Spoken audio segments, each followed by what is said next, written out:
Hello and welcome to the Happier Life Project, brought to you by the free, award-winning mental health and wellness app, My Possible Self. This is the podcast that explores the tools, stories, and science behind mental health, happiness, and living a more fulfilled life. I'm your host, Gabby Sanderson. Let me ask you something. When was the last time you went more than an hour without checking a screen? Chances are it hasn't happened today. In this episode of the Happier Life Project, we're exploring our ever-evolving relationship with technology. We live in a world where our screens rarely leave our sides.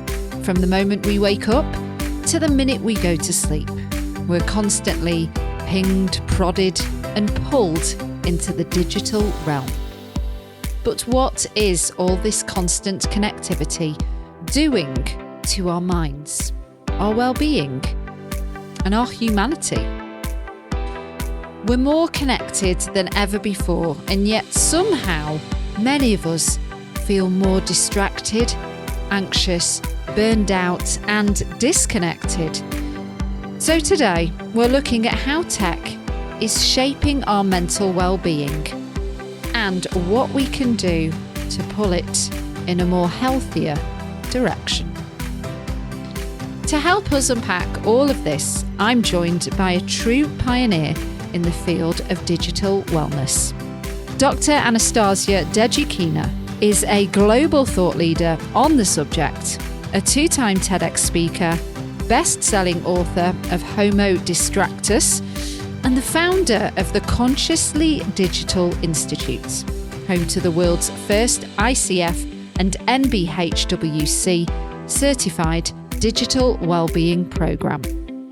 Dr. Anastasia made global headlines when she gave up her smartphone at the height of a successful tech career, and she lived without it for a year and a half.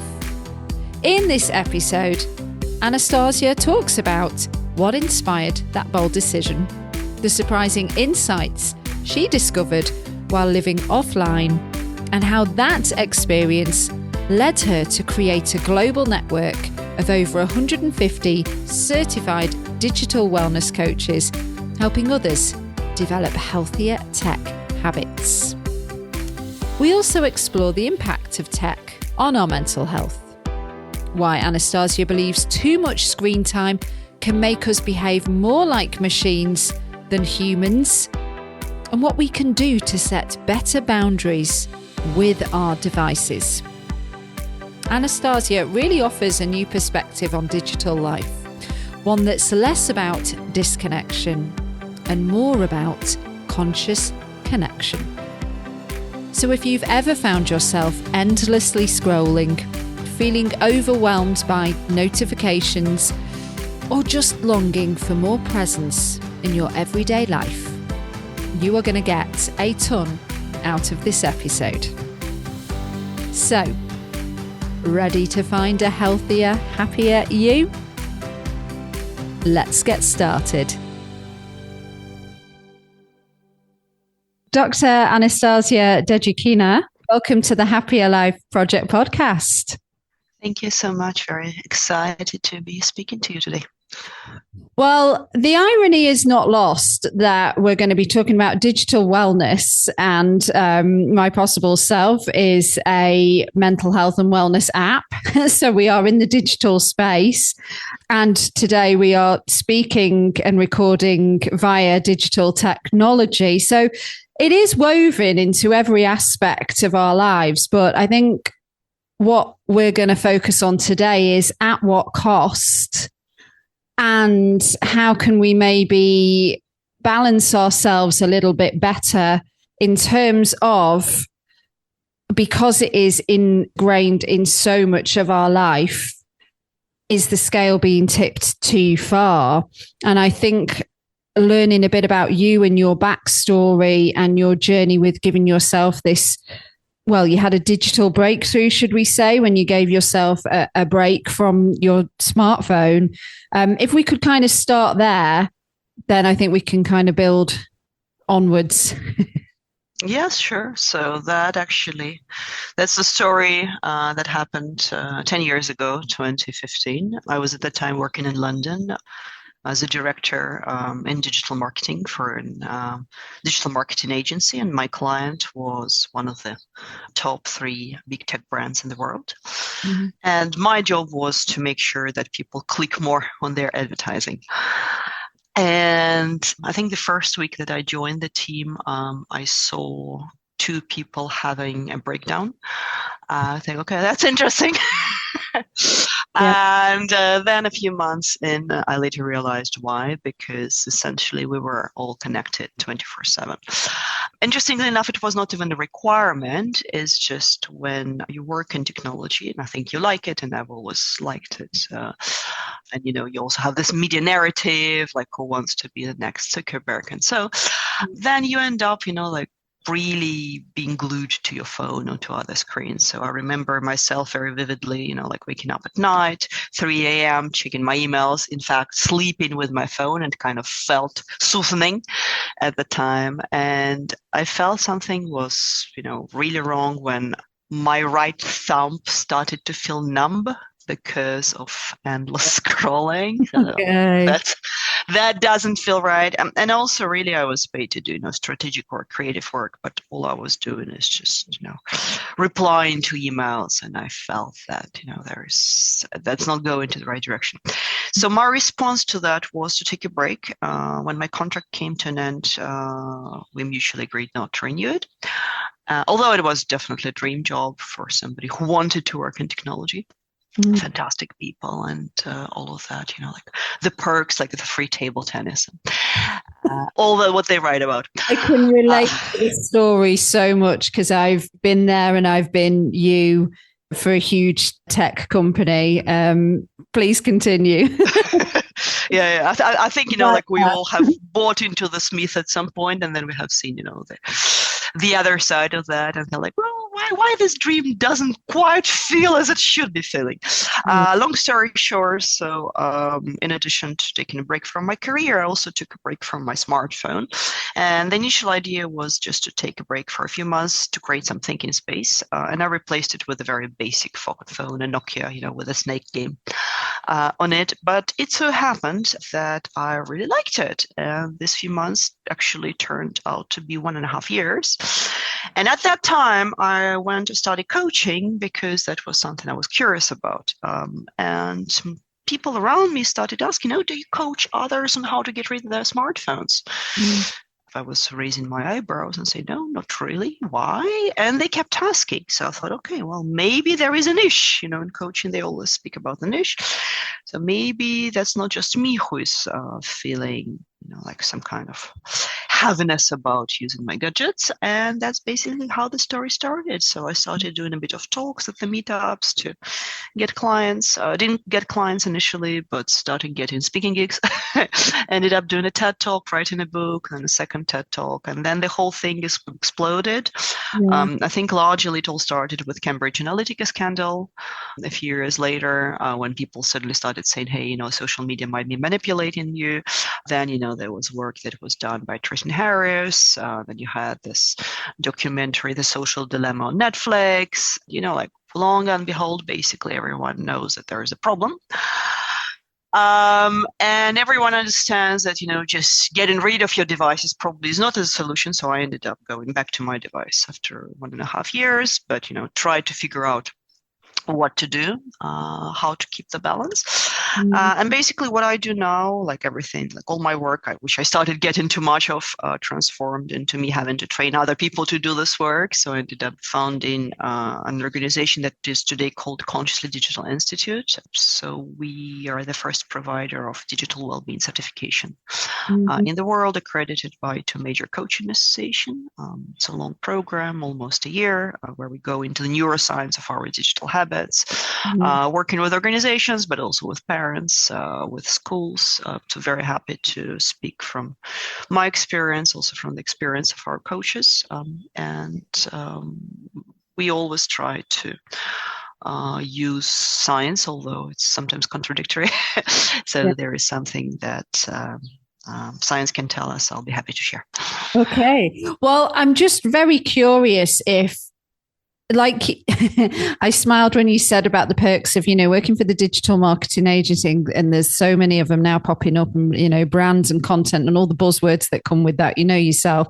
And it's like, yeah, the perks of like hybrid work or ping pong tables, and exactly like, get-togethers after work, but the get-togethers after work, probably people are still typing at 9 p.m. Like, it is kind of like seen as like, yeah, welcome, we're cool, we understand this work-life balance, but it's all smoke and mirrors. I've found from my experience, not just personally, but with other people that I know that, work in the realms and seem to be missing out on life because they are tethered to their smartphone or laptop or whatever. So you emerging and then building this company, I can't help but be curious about the tech companies, the marketing companies, that like on one hand are kind of saying, yeah, we do this. But also at the other hand, we know too well is like they're driving sales and they want to hit their targets, and technology is like 24/7. Have you experienced any kind of pushback or people being like unsupportive, I suppose, of what you're encouraging? No, I have to say that tech companies are usually the best clients because their people are the first ones to burn out. Their people are the first ones to have experienced these things and to know, and they are not buying into the myths. Because if you look at the marketing myths, like they all know how they're generated and they know what's reality. And, that's no coincidence that I'm the one who has been in this field, and I turned sides because you see it's not necessarily the solution. I mean, there are a couple of questions, and like we're talking about bigger problems. So like, what do you do with that? One problem is the business model, obviously. And when you're trying to monetize people's data, it used to be the attention economy. Now it's going to be the intention economy, when AI is trying to predict what you want. To speak like this chatbot will be speaking the way you would be more inclined to react to. Yeah. And by the way, it may not be, I don't like quite the term screen time, because, with AI, we see more and more, for example, the rise of voice assistants. So it may not necessarily even be screen-based, right? It can be voice-based. Is that still a problem? It is a problem. And I'm happy to speak about why. But there is a bigger problem. So business model is one thing. But the second problem, which is, I don't have a solution for it right now. I think we have bought into this myth as a society, and also governments, especially, that technology is going to solve all problems. The technology is going to solve the loneliness problem. And we just have different levels of that, right? Like we used to hear 15 years ago that social media will solve loneliness problem. Well, no, it doesn't actually. It's the other way around. Now we hear that AI will solve the loneliness problem, right? Like you have now this like chatbots, and they're also, many people use them when they feel lonely and so on. The truth is it won't, it's just like one more circle. But because this is happening, if you look, for example, at the European financing, I've been looking for different grants opportunities. You almost cannot get any grant for anything that is not tech-based. And I'm not saying that technology cannot be the solution for some problems. Yes, for sure, especially if you want to scale things up. But I don't think it's the only solution. And I think we're a little bit obsessed with like, if we can just get the piece of technology right, then all the world's humanity, problems from the lack of empathy to throwing garbage in the streets is going to be solved. No, it won't. You don't need an app to track throwing away garbage. You just need to teach somebody from the early childhood not to throw away garbage in the street. That's about it. How do we go from there is a different question.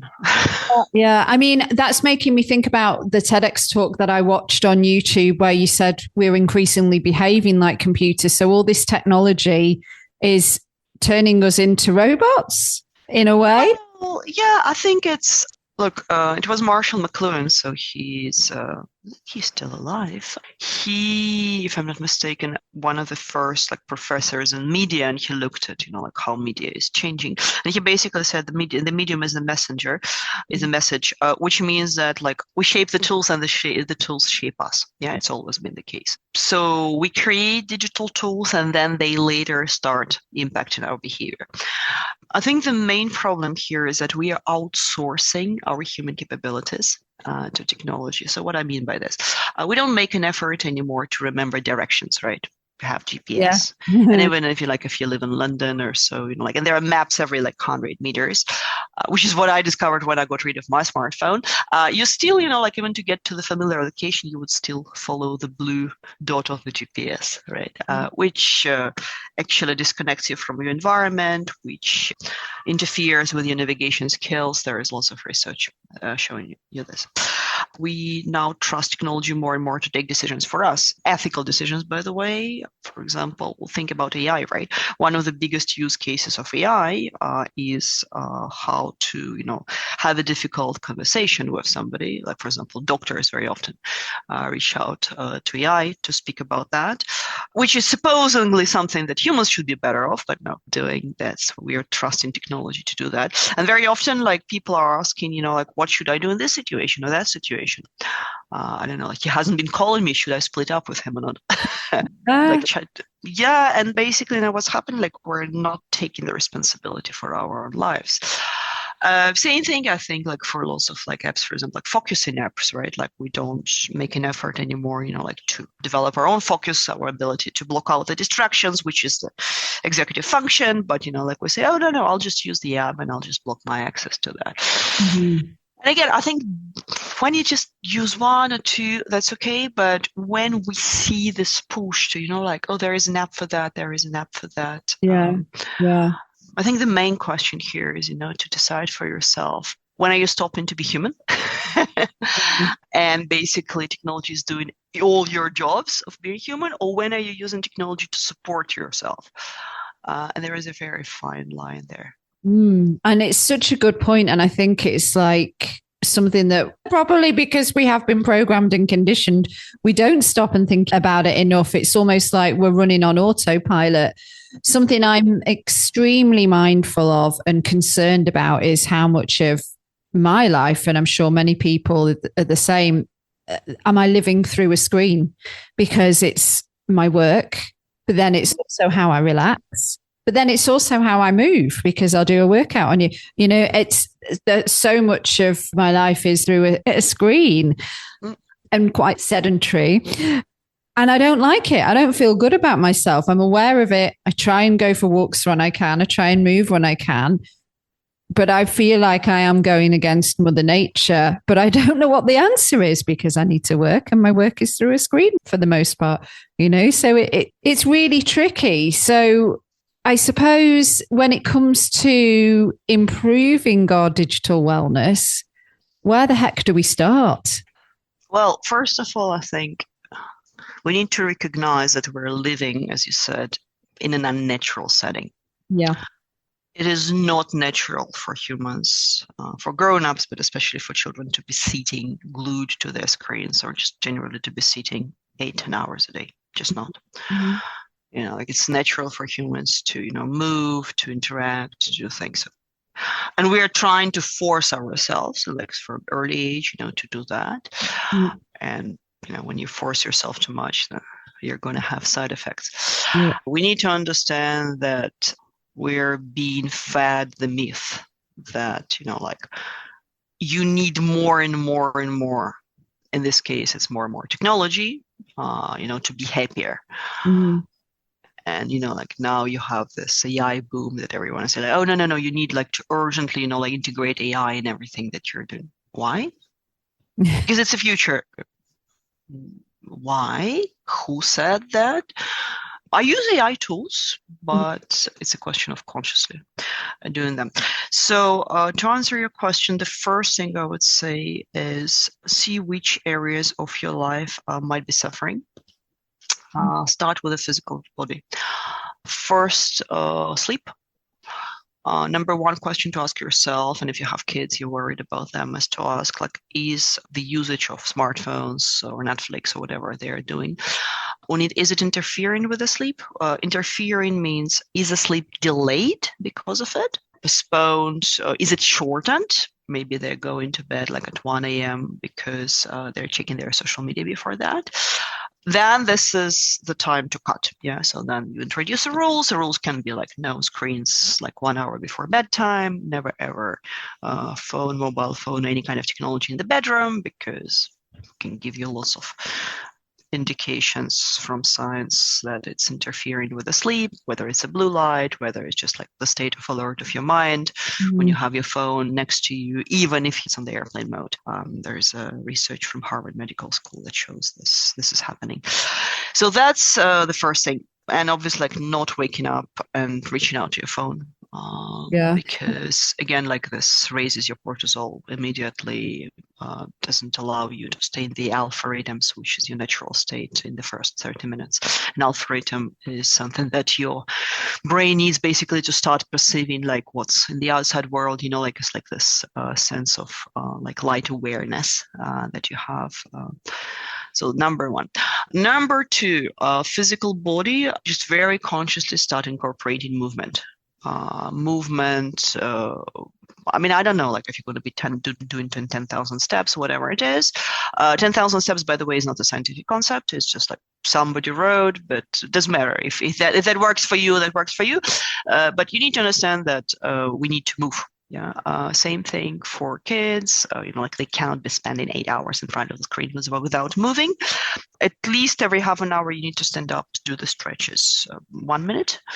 And the gym does not replace it. That's the problem. So gym is great, but like, if you sit 8 hours like this, exactly, and then you go to the gym, that's not helping. So that's a balance. Not eating in front of the screen. Yeah, would already be, so like, just have it as a rule, no sandwich in front of your computer. I know in the UK we do this a lot. That's a big no-no, again, because the brain doesn't register when you're eating in front of the screen how much you have had, how much you have eaten. We tend to overeat when we do that. Yeah, so that will be the first thing. Then the second thing is to ask yourself, like, which areas of my life are getting impacted by my usage versus where is it actually helping? And which problems am I trying to solve? A very common thing is people being bored, people avoiding hard feelings and reaching out just because. But the truth is, it's not solving it. No. So, what are the other ways to do that? What we need to understand, technology did not create most of the problems. It amplified it. So, yeah, of course, we have, like, problematic business models and all that. But for example, if you look at, there is a term called problematic internet behavior or problematic smartphone behavior. It's basically when you cannot really control what you're doing, like you want to unplug, but you cannot, or like you're anxious when you're away from your gadgets. That's still not addiction. Yeah, addiction is a medical term, but it's something like, let's say slightly lighter. So from the research, we know that one of the main reasons of problematic internet behavior, it's not the design of the apps or so, it's actually the inability to self-regulate. In other words, when you have hard feelings, when you're feeling anxious, you feel sad, and so you cannot be with these feelings, you cannot process it, and you need something to soothe you. And of course, our devices are there. And just one last thing I want to add. So in our brain, we have like 3 different brain systems. One of the most important ones and underdeveloped these days is called default system. So the default system, which normally we have like around, well, we should be having it like around 4 to 6% of the time on. That's the system when you're doing nothing, when you're literally sitting on the sofa and staring into the wall. It's familiar? And we somehow have bought into this myth that we should be productive all the time. Or when we are having rest, we actually, like go and check news or social media and so. So default system is something that the brain needs in order to process information that you have been feeding into it And it only grows, well, in children especially, but also in grown-ups, when you're doing nothing. So it's like passive thing.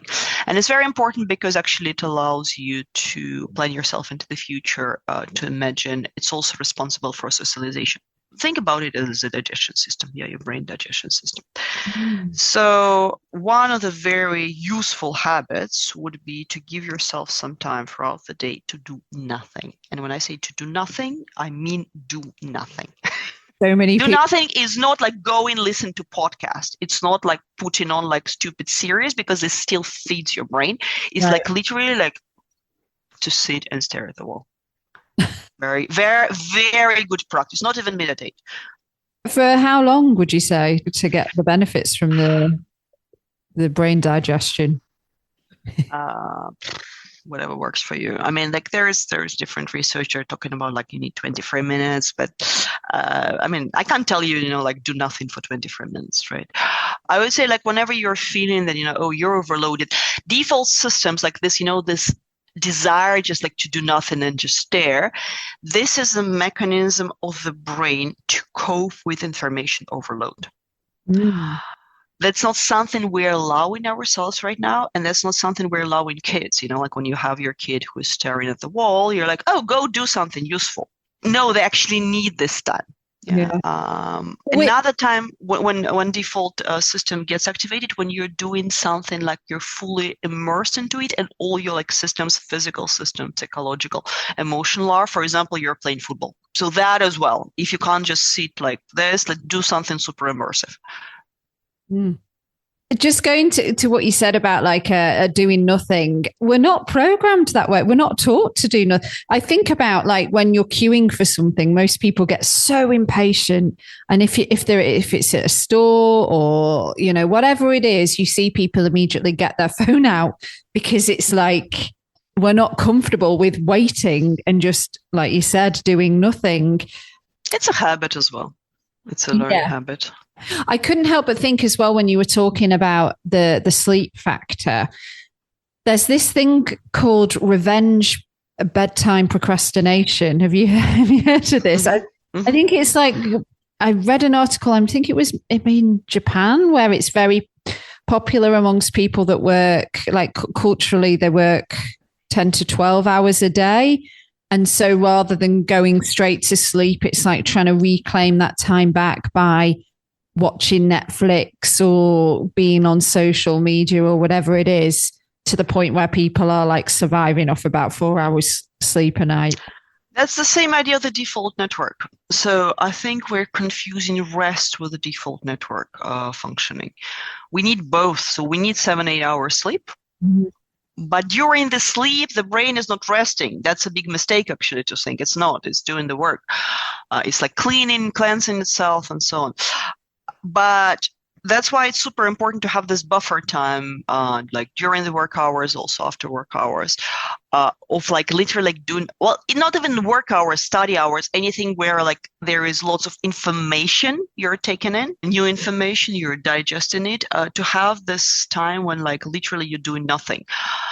In this sense, like, for example, going for a walk is a wonderful practice, like after work, because, but again, like not with your earphones on, not listening to something, because literally like you're doing nothing. And if you can do this in nature, even better, because that relaxes you. I think that comes from the lack of understanding how the human brain works and how the human nervous system works. And we somehow, bought into this metaphor that humans are like computers, and we're not. Not at all, right? Like we're cyclical. We have these attention cycles when we have peak attention time. Gloria Mark speaks about it. But we also have attention valleys where attention naturally falls down. And during these attention valleys is when you need to activate your default system if you want to optimize the way your brain works. But we're somehow, like thinking that we're, like human robots. And that's what I mean when I say that, we're behaving like the machines. I think we just don't have enough understanding of, and we're not teaching it to managers. We're not teaching it to kids, to parents. And we need to start doing this really, how the human brain works.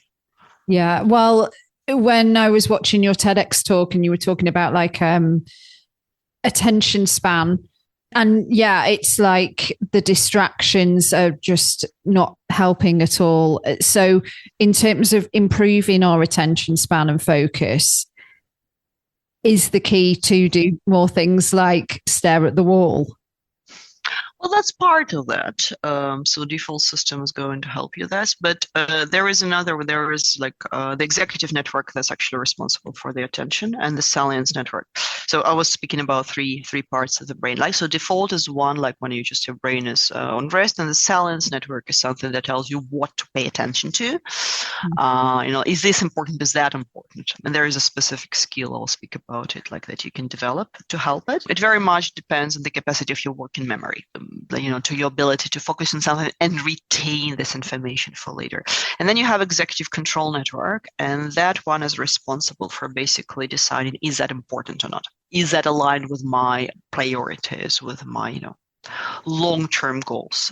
And that's also an important thing to do. So let's start with executive function. So what you can do to improve your executive function is different kind of problem solving, not using AI, by the way, but you're yourself.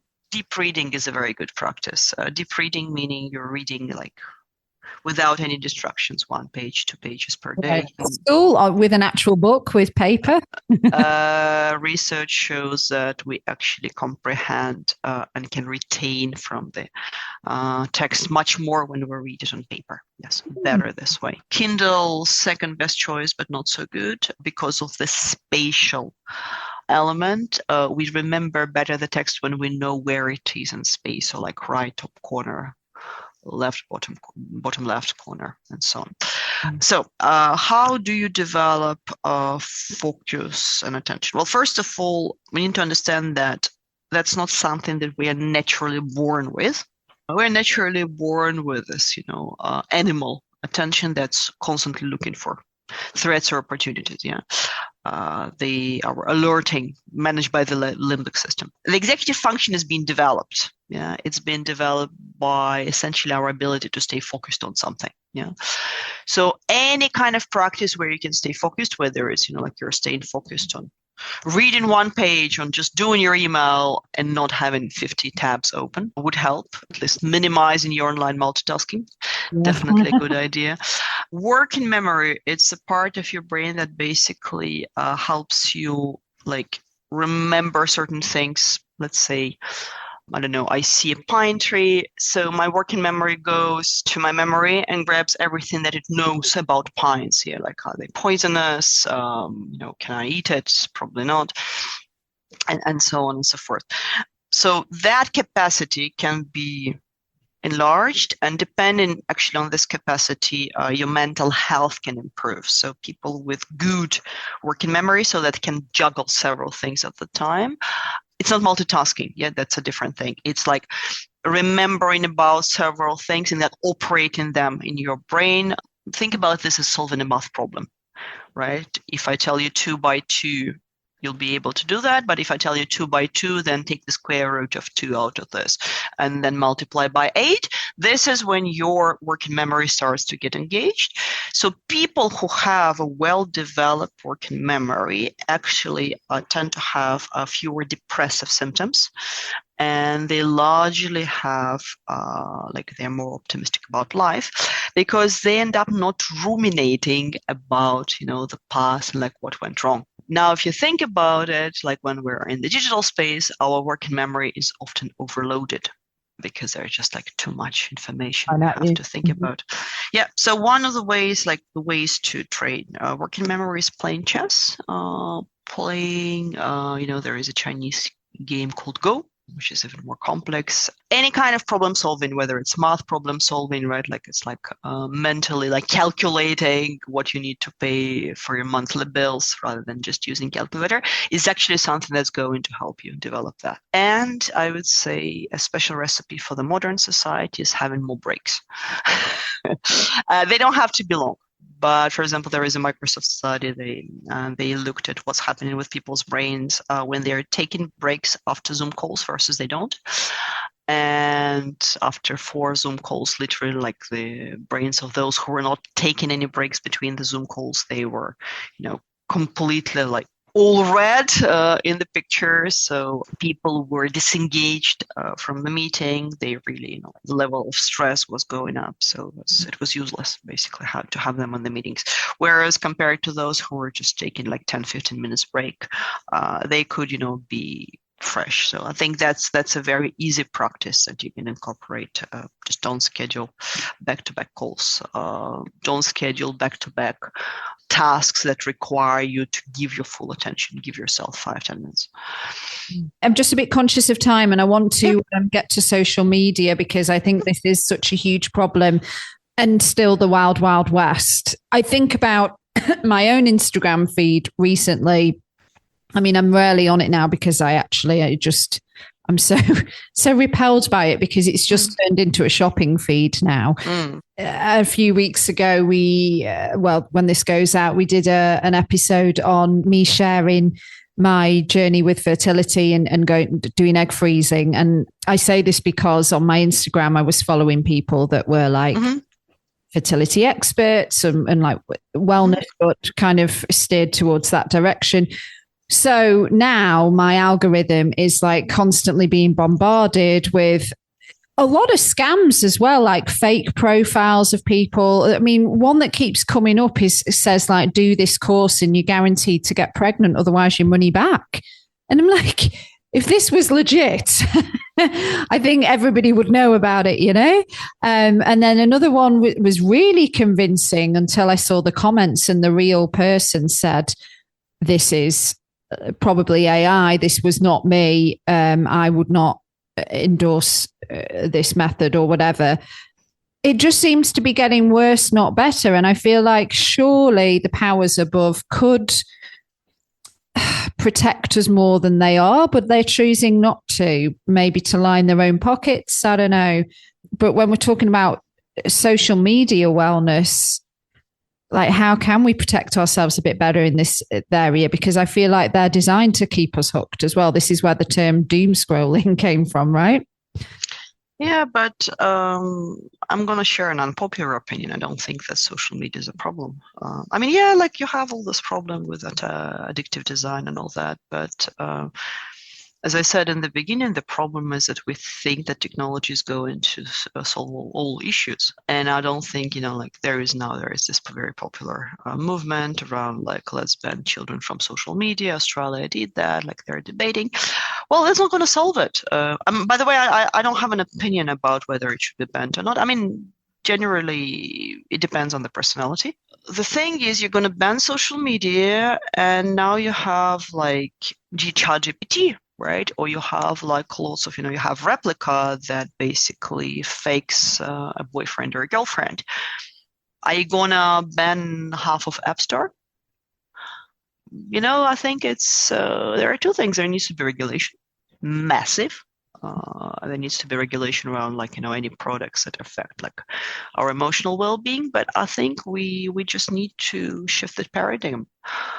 Because I think we just need to understand that, like, as long as we're like supporting governmentally, socially, like these things, hoping that like rather than investing, for example, like in educating like 1 million psychologists, we're saying no. Okay, let's hope that the technology is going to elevate our problems. That is naturally going to happen.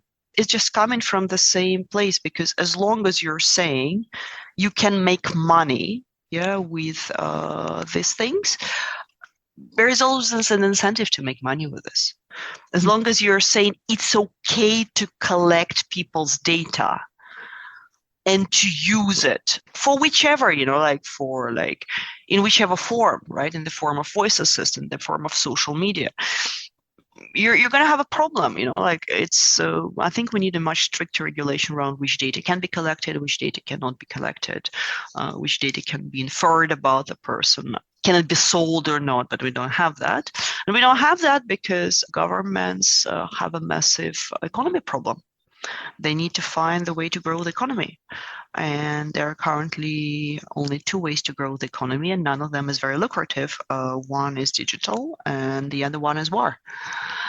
And we're doing both. So that's, and no, I don't know if this is answering your question, but again, like going back to, if you look at the research, Yes, it tells you that, like, for example, like girls are at higher risk of being bullied online, like they're at higher risk of having problems, mental health problems if they're introduced early on to the screens.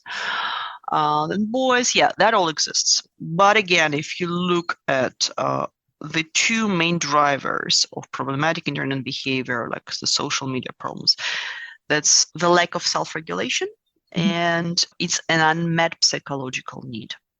What I mean by this, when we go to social media, there is usually a specific reason of why we're trying to do that. Very often it's the fear of missing out, FOMO. Mm-hmm. So when we have that, and that's actually, there is a very big need because in the ancient times, when we were still living as tribes, being excluded from the group meant death. Yeah, so that's inbuilt in us. So when you go on your Instagram and you're looking for the posts, you actually satisfy this very deep need to be part of the community, to feel that you know what's going on, because your limbic system, your like very ancient lizard brain, is telling you, hey, that is good for your survival. Mm.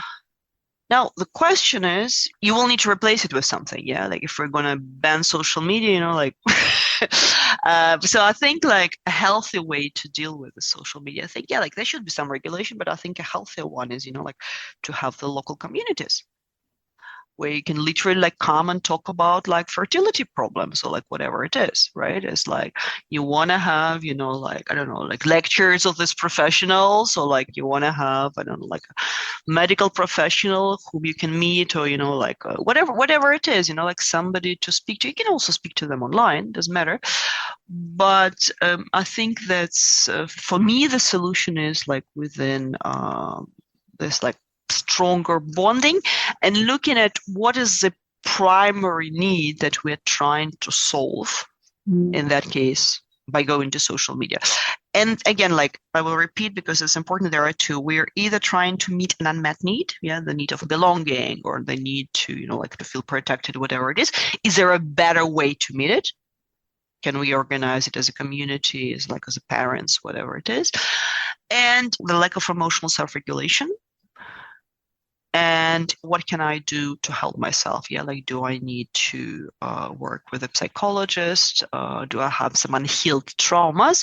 Because believe me, like people who are, let's take an extreme example of Tibetan monks, people who have worked a lot, like with their like self-awareness or so. Do you think they would get hooked on social media?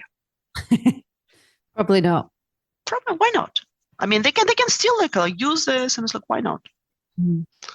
Because there is nothing triggering them in it, because there is no hook. And they're aware of that. So for me, the way forward is not the further development of technology, it's the further development of humans.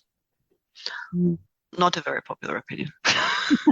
Well, knowing what you know, which as we've heard is a lot, what is your own personal relationship with technology like now? Because like we've well established, it's unavoidable. And it is very useful in so many ways. Yeah. Well, knowing doesn't mean that you're experiencing it, right? It's a different mechanism. You know everything and still behave in the old way. I think what my knowledge helps me is to understand what's going on and notice it faster. So I'm still like some, well, most people probably, like I sometimes end up, like doing, like finding myself stuck on the screens or just procrastinating or so. But I know when it's coming, I know that's a sign that I'm exhausted, that my brain actually needs a break. So for me, it's a sign, Anastasia, stop everything, go for a walk.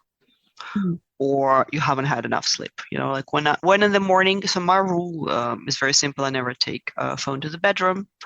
No technology in the bedroom.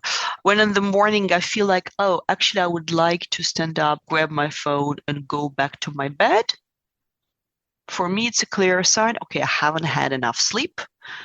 I've been tired. So instead of doing this, I ask myself, okay, what do I need to do now? If I need to function because I need to do work.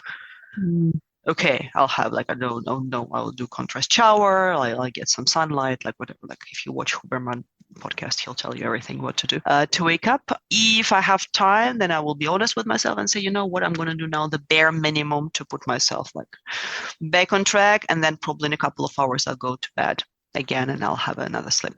Now, I have a luxurious lifestyle in the sense that I work for myself. I define my own working hours. That doesn't mean, by the way, that I don't work more than everyone else, probably more, but I can listen to my own rhythms. So that's an important one. Yeah. But I think other ones, the routines is just like what I told you. I try not to eat in front of the screens. I never put out my phone when I'm speaking to somebody, because this interferes with the connection with the other person. So it's never visible. It's somewhere. It's really rude when people do that as well. If you're like meeting somebody and talking and having that conversation when they're looking at their phone or scrolling, or I think it's rude. Yeah. The problem is we don't have yet this established norms, what's rude, what's not, right? You think it's rude for some people. It's like, yeah, but like whatever. I have an excuse because I'm waiting for an important call, or like I'm a busy mom, or just in case, or I want to see that the phone is here so nobody drops it. And by the way, it's not healthy. Not healthy like for your social interactions. We know that people perceive the other person as less interested in the conversation, less intimate when the phone is present, even if it's not ringing. I think the main thing I do, I don't build my day around technology, using technology, avoiding to use technology. I build my day around what I know I need, which means that, for example, I prioritize a lot of physical wellness. I'm very active physically. I walk every day, almost every day. I spend lots of time in nature. I do lots of sports. I do lots of dancing. I do the things that I need to do on my computer, but because I'm focusing on there are just certain times of the day or days of the week when I have certain physical activities programmed, and all my schedule is built around them. Yeah, fair. So it's just not negotiable. Everything else is built around. So I think that definitely helps. And I would say, if you feel that technology is interfering, don't try to get rid of technology. Try to schedule and make more space for things that you want to have more of, rather than resisting. Yeah, you said, you try to walk every day. Well, why don't you actually schedule to start walking every day for next week? Whatever, first thing in the morning, you wake up before you have your coffee, you go outside, you do half an hour. I'm sure everyone can find half an hour to walk outside. Everyone. No matter how busy they are. 1 hour, even better, but half an hour, everyone. And that's, by the way, all the natural light you need per day. Really? Well, in principle, you need 20 minutes of sunlight per day to develop vitamin D. And most people are lacking. So what does that tell you? Well, that tells you that in the UK, you don't have enough sunlight.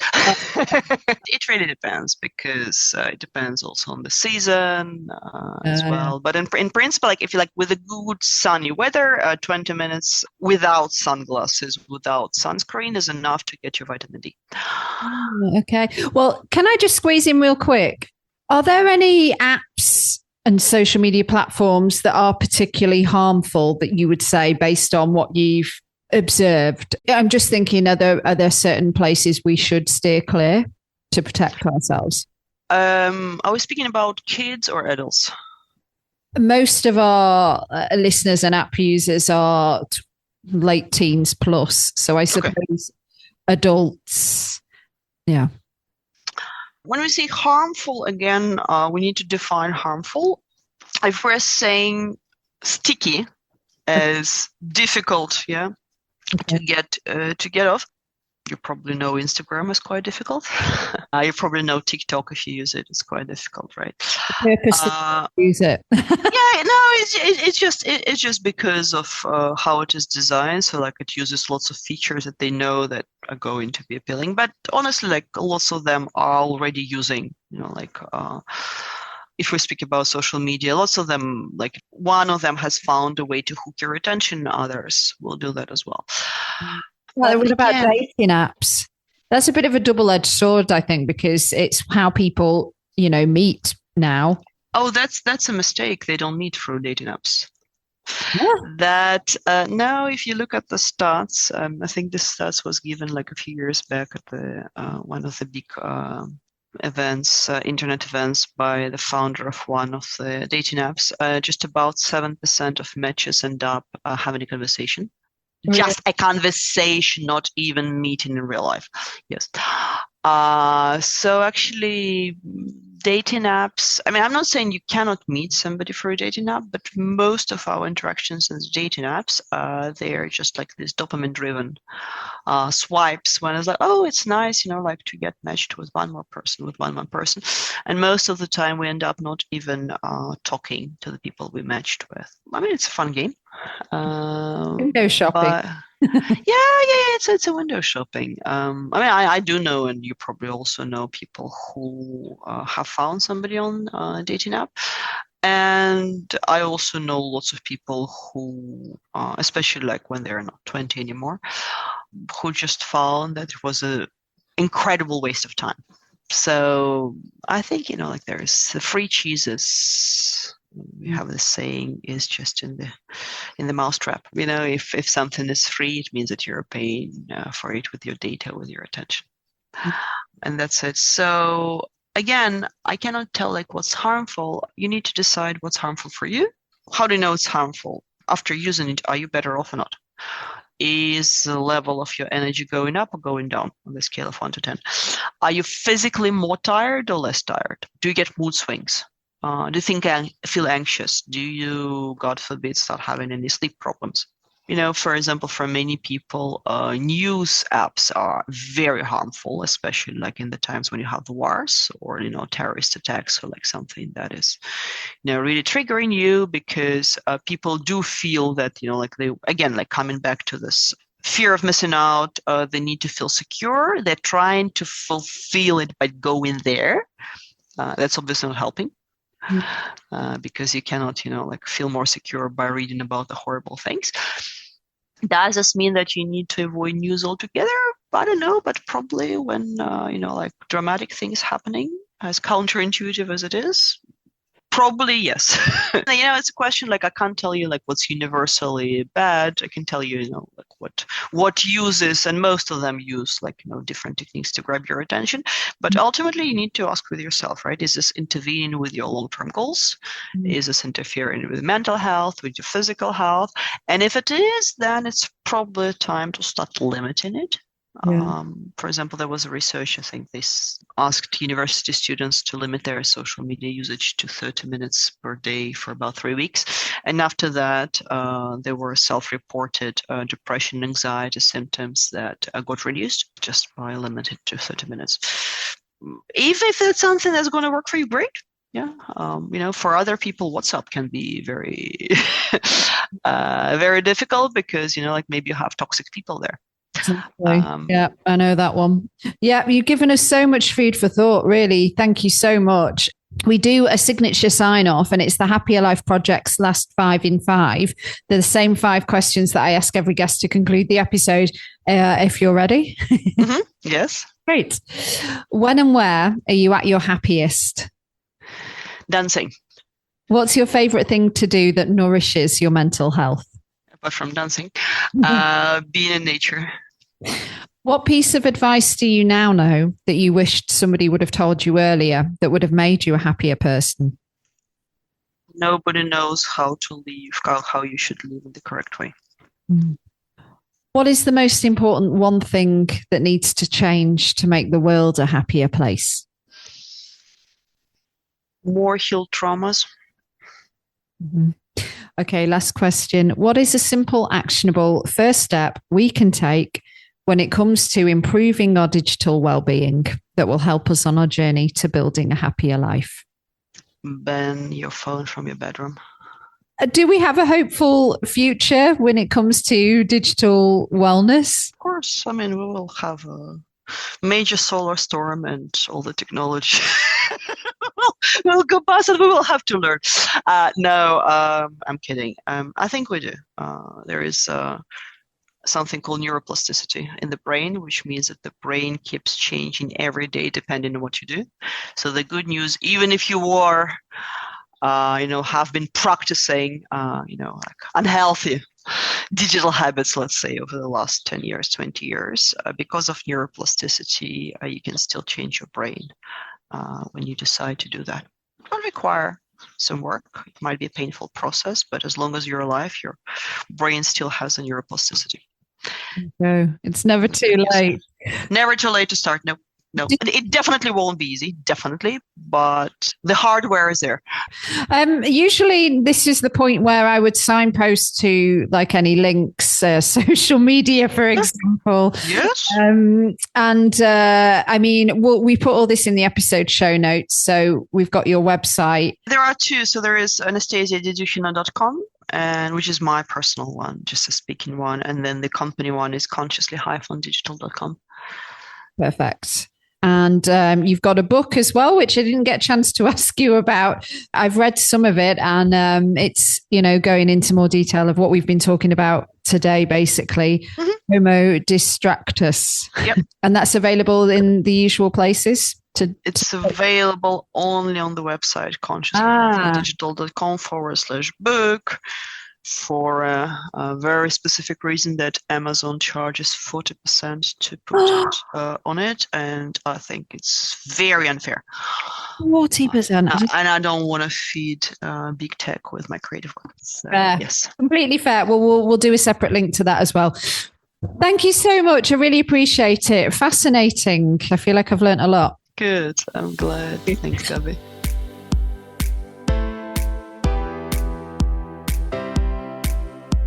Hello, Gabby back with you. Thanks again to Dr. Anastasia Dedyukhina. And thank you to you, my friend, for listening to this very episode of the Happier Life Project. Now, if you are suffering with your mental health, there is a crisis button on the My Possible Self app, which will signpost you to the correct information for immediate expert advice. Those of you who are listening on one of the podcast platforms and not directly on the app, the My Possible Self app is completely free to download, so you don't need to worry about it costing you anything.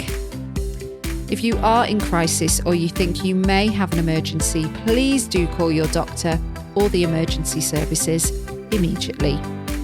The views expressed in this podcast are solely those of the interviewer, which is me, and the interviewees. The content of this podcast is for informational and educational purposes only and should not be considered as a substitute for professional or medical advice. Our partners at the Priory Healthcare are not involved in the production or content of this podcast. If you've enjoyed this episode and this very podcast series, please do subscribe if you're checking us out on one of the podcast platforms. And if you haven't already left us a review, please do, and share it with somebody who could benefit from our content. And to find and follow us on social media, we are most active on Instagram, and you can find us at My Possible Self, and I've been at Radio Gabby. Do take care, and I'll see you on the next one. Bye for now.